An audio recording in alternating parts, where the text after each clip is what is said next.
In the last few minutes, the United States has warned that Kiev may fall in a matter of days. Thanks for staying with us on What Now as we track all of the news coming out from Ukraine and what the U.S. military believes to be the largest conventional conflict in Europe since the Second World War. Ukraine's president held a briefing where he warned that his government will resist the unprovoked invasion by Russian forces.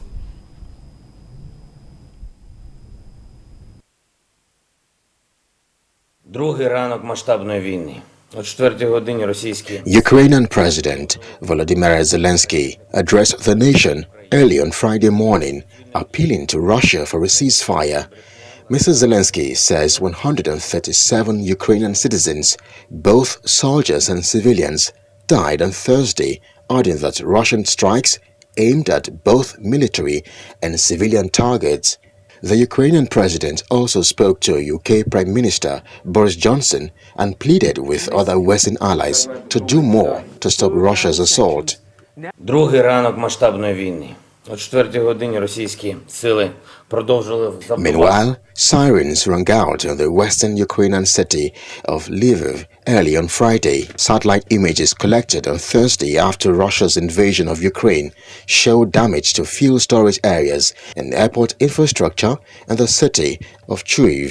The images released by private U.S. company Maxar Technologies are of an airfield at the city in eastern Ukraine. Other images show Russian military activity in Belarus near the Ukraine border and at several locations in Russia. In the meantime, the United Nations Refugee Agency says about 1,000 Ukrainians have been displaced, with thousands fleeing to nearby European states.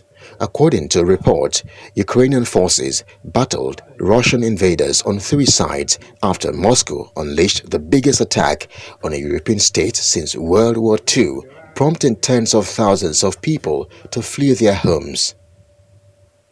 After Russian President Vladimir Putin declared war in a pre-dawn televised address, explosions and gunfire were heard throughout the day in Kiev, a city of 3 million people. In response, Western powers have continued to announce sweeping sanctions on Russia.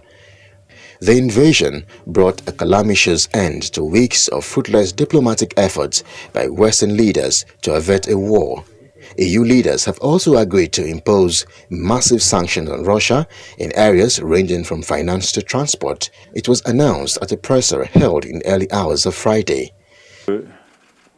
La voie diplomatique puisse l'emporter.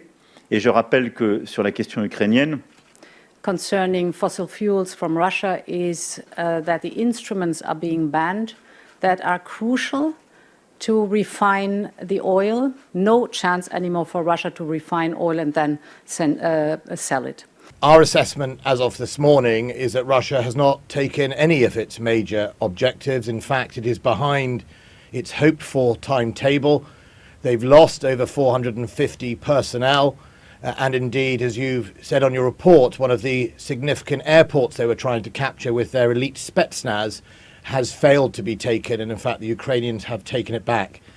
Consequently, hundreds of Russians in Moscow have demonstrated against the war in Ukraine.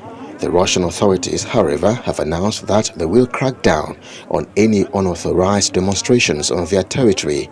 And outside Russia, anti-war protests are also taking place in various cities around the world.